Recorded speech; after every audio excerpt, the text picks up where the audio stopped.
Hello everyone, welcome back. In this video, I'll show you how to use the Artefact of Fate. This version works slightly different to my older videos because I've rewritten the firmware to make it streamlined. Now it's easier and quicker to set up multiple dice rolls.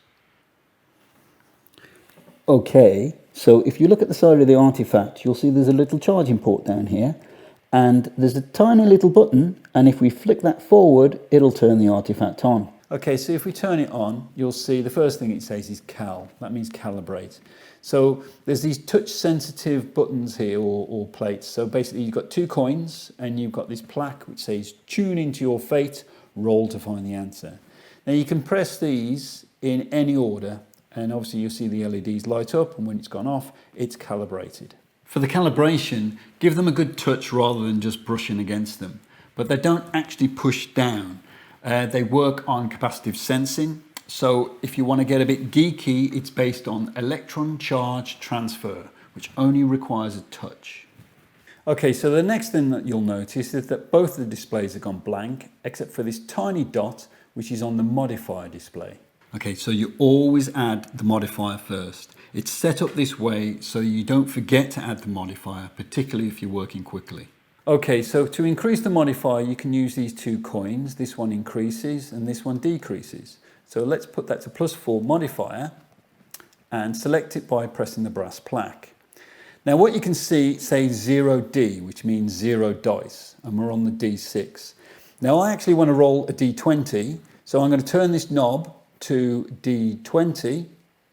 And then once again, I'm going to use the coins to set it to 1 dice. So that's 1d20 with a +4 modifier. Okay, so this is an attack roll of 1d20 plus the modifier.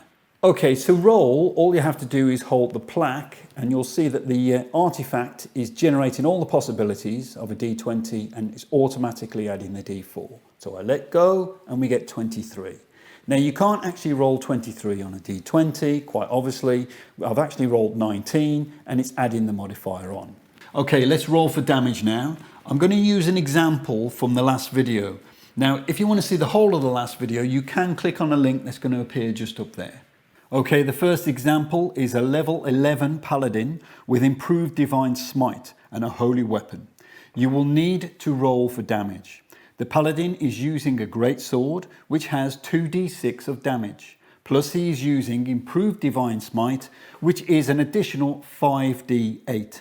And he is also using a holy weapon damage bonus of 2d8. His strength modifier is +5. Okay, so if we put all that together, that's 2d6, there's going to be 7d8 and a +5 modifier.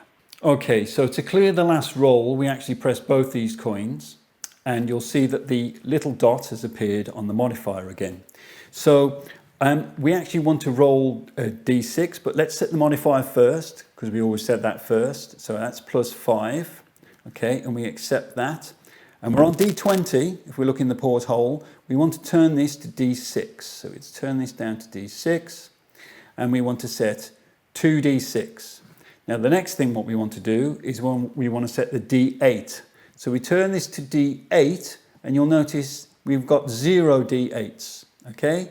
I set D8 to 7 and what you'll see now is if I turn back to D6, we've got 2 D6 and in fact I turn down to D4, we've got 0 D4s, 2 D6, 7 D8 and 0 of everything else. Okay, we're ready to roll. Okay, so to roll, we just hold the plaque and it is now rolling 2d6, 7d8 plus the modifier, and every single combination is being added together before you see the result. And when I let go, we have 32 hit points of damage. When you get used to using the Artefact of Fate, it's so much quicker than conventional dice. And if you like the artifact, please click like. And don't forget to subscribe if you want to see more content like this. Thank you to everyone who's been supporting me on this journey. Till next time.